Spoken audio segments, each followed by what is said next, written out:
Hello, everybody, and welcome back to another episode on the Glory Reds podcast. It's your boy, Don Benito. Today, we're going to talk about the striker search. The striker search continues. What is the latest update on the strikers? We're going to be talking about Nicolas Jackson. Is there a swap deal to be had there?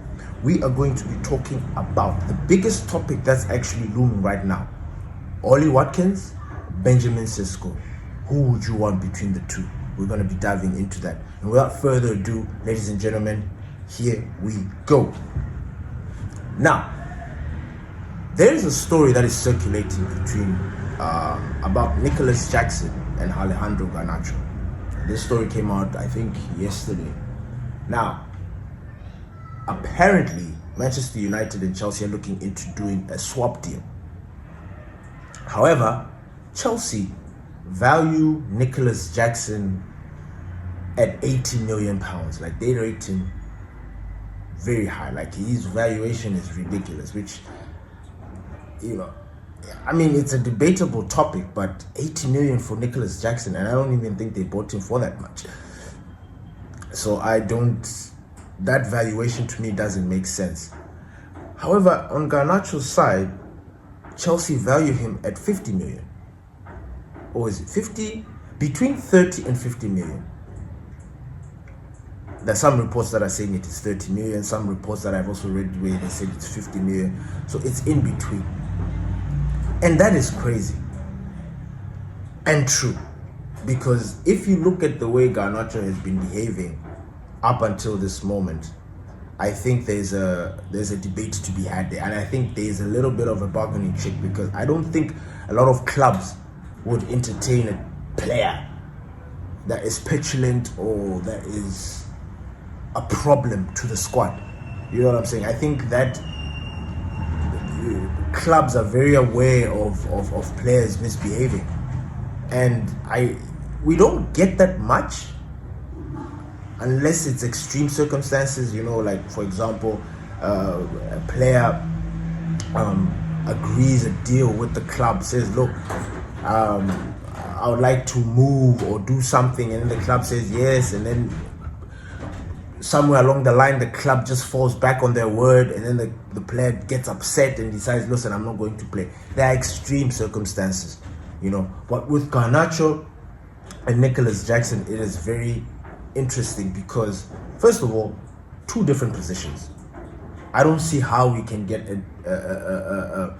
a swap deal going on there, because we are looking for a striker, and the player that we apparently want to sell is a winger. So it doesn't really make sense for me in that sense. And then the valuation. Remember, I have been talking about Garnacho saying, look, I would be okay selling this player if we were to sell him between 50, 60, 70. At one point, I thought he was valued at 70 million.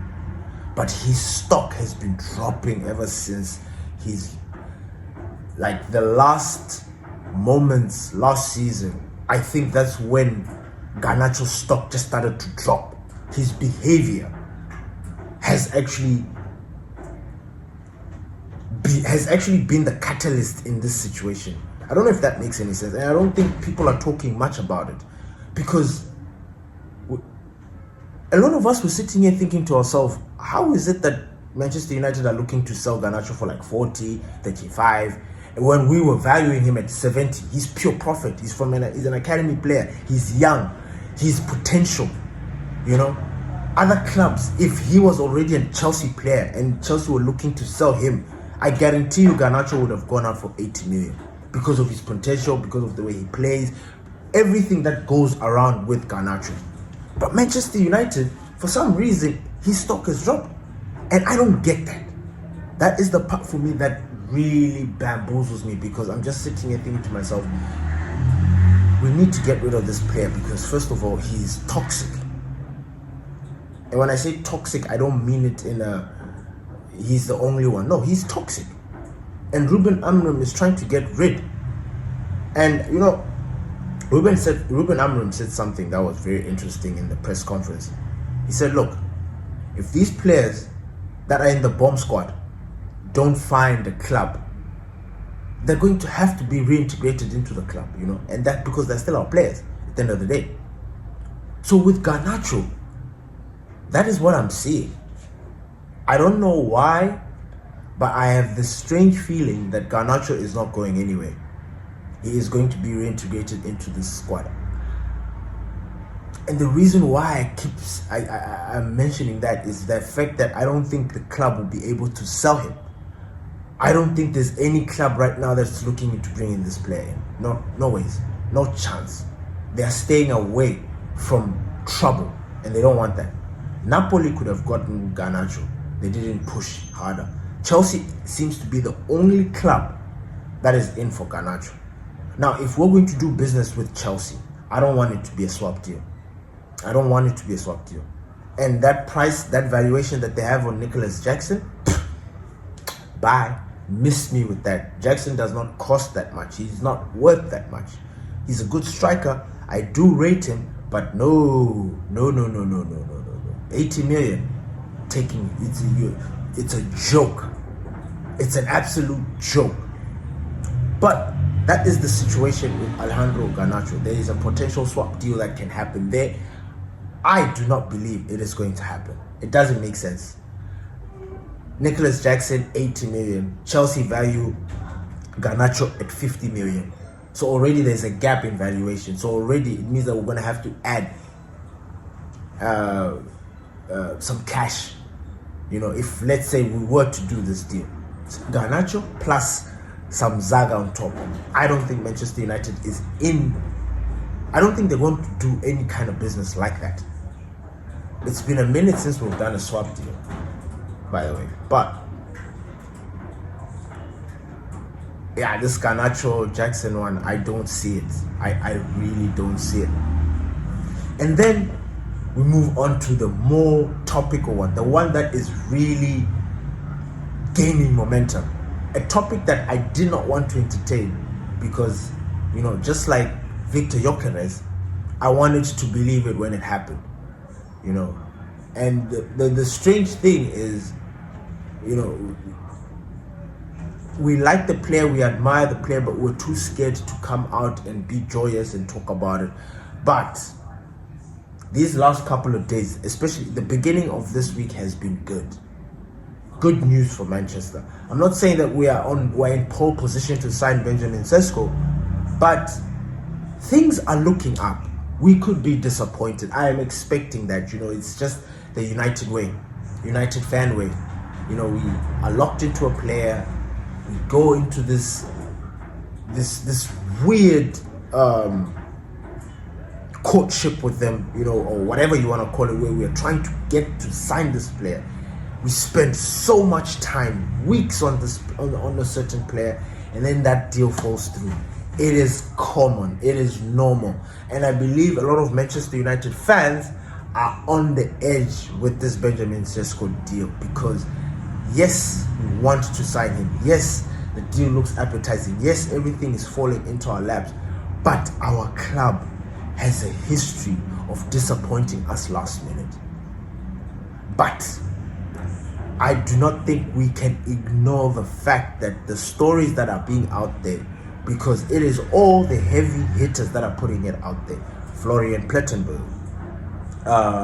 Ben Jacobs, Samuel Lucas, Fabrizio Romano, all the big heavy hitters, the gurus, are talking about this deal. So what is the latest on this deal? Where did we move from yesterday? And so, as you know, Christopher Favel, one of the directors at Manchester United, apparently he's pushing for this deal. He is hands-on because he knows the player, he has worked with the player before, and I believe he has presented Manchester United's plans to Benjamin Sesko, and reports are Benjamin Sesko is impressed with the way we are trying to get him. He's impressed with the efforts, he's impressed with the plan, he likes it. So we are still waiting to see Wagwan in that situation, like whether we're still going to be able to strike a deal there. What's his price tag? His price tag apparently is between 65 or 70 million pounds for Benjamin Sesko. And apparently Manchester United are looking into bringing in this striker. However, there is also another striker in the mix, Ollie Watkins. Ollie Watkins is another striker, Premier League proven, that apparently Aston Villa could do without. Now, the price tag on Ollie Watkins is 40 M's. 40 to 45, if I'm not mistaken. 29-year-old, he's turning 30 this year. Is a proper Premier League striker.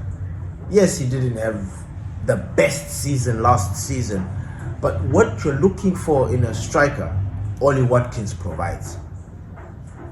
He provides tenacity, he provides link-up play, he provides he makes runs to open up space for other players to attack. He's a very intelligent striker, very intelligent.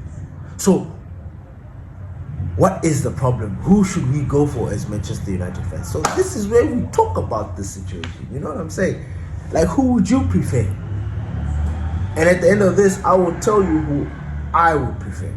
But as I speak to you right now, if Manchester United were to go for any of them, I wouldn't mind. But there's levels to this. Ollie Watkins, you need to think about the longevity. If you sign Ollie Watkins right now, you're signing him into a big deal. He has not yet gotten that big deal that he's expecting. 28, 29, 30. You sign your last big deal with the club. If you're in a club that you've been there before, like, if they sell you, they sell you. But if you're looking for that next big paycheck that's going to sustain you for the next 5, 4, 3 years, 27, 28, 29, 30, these are the prime years for them to sign that new contract. Now, Ollie Watkins is 29, turning 30. He's still got a lot going on for him. He's Premier League proven.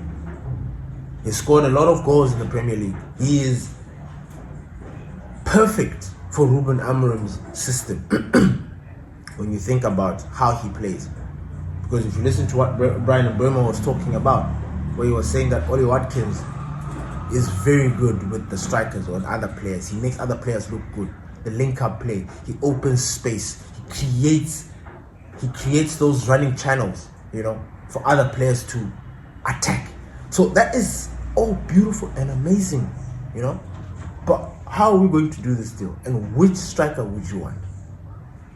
Benjamin Sesko boasts a very impressive freaking record in Europe or for RB Leipzig. In the past season, he has scored, I think, 30 goals in 81 appearances or 80 appearances. That's not too bad. All comps. That's not too bad for a 22-year-old. A striker that's sort of breaking, like, he is sort of getting into that mature stage. He's leaving the childishness, breaking into that. He's becoming a man. This is where Sesko is right now, becoming a man in the game.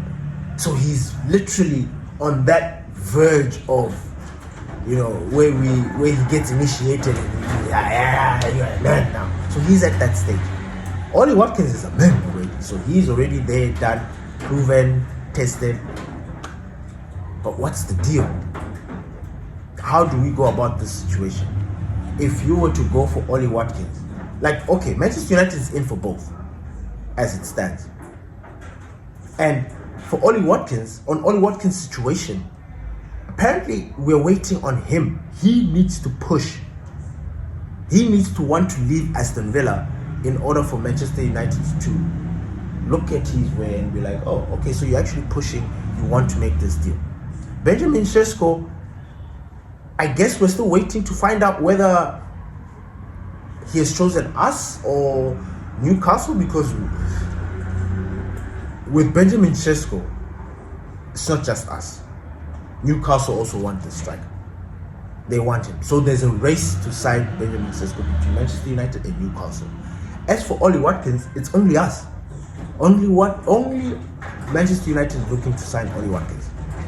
But Ollie Watkins needs to want to push to move to Manchester, and Benjamin Sesko needs to accept no Champions League football next season. He needs to, that's basically it. Because a lot of the players that come into these big clubs in England, they're looking for European football. But I can guarantee you that both these strikers, with the firepower that we've already instilled, gotten into our team, we are getting Europe next season. With these players, any of them, get Watkins in, get Benjamin Sesko in, I think we'll do a job. Now, who is my preference? Who would I love to sign at Manchester United? To be honest, to be perfectly honest, and this has got, I need to explain this in such a way that people understand. You know, we have tried so many things at Manchester United. Premier League proven, we've gone to the Championship, we've gone to other countries, we've tried everything. And we've always been trying to find that balance or trying to find that thing that makes us work. And honestly, nothing has really worked. It has not really worked. We've brought in a striker in Rasmus Højlund who we assumed in his second year, or his second season, he should have been flying high. It didn't work out. Now we're in the third season of Rasmus Højlund. We need a new striker. Everybody else is just rotating their players there. You're not good enough, out the door. Find your way. Go. It's only Manchester where we are just stuck with these players. Now, I am moving towards Benjamin Sesko in the sense, and this has got nothing to do with age, but also has something to do with age. If we were to sign Ollie Watkins, right? Like I said, he's at that stage where he needs that big contract, right? Ollie Watkins is turning 30. The contract that we're going to sign with him is going to be like 3 or 4 years. So, Ollie Watkins is going to be contracted to Manchester United until he's 34?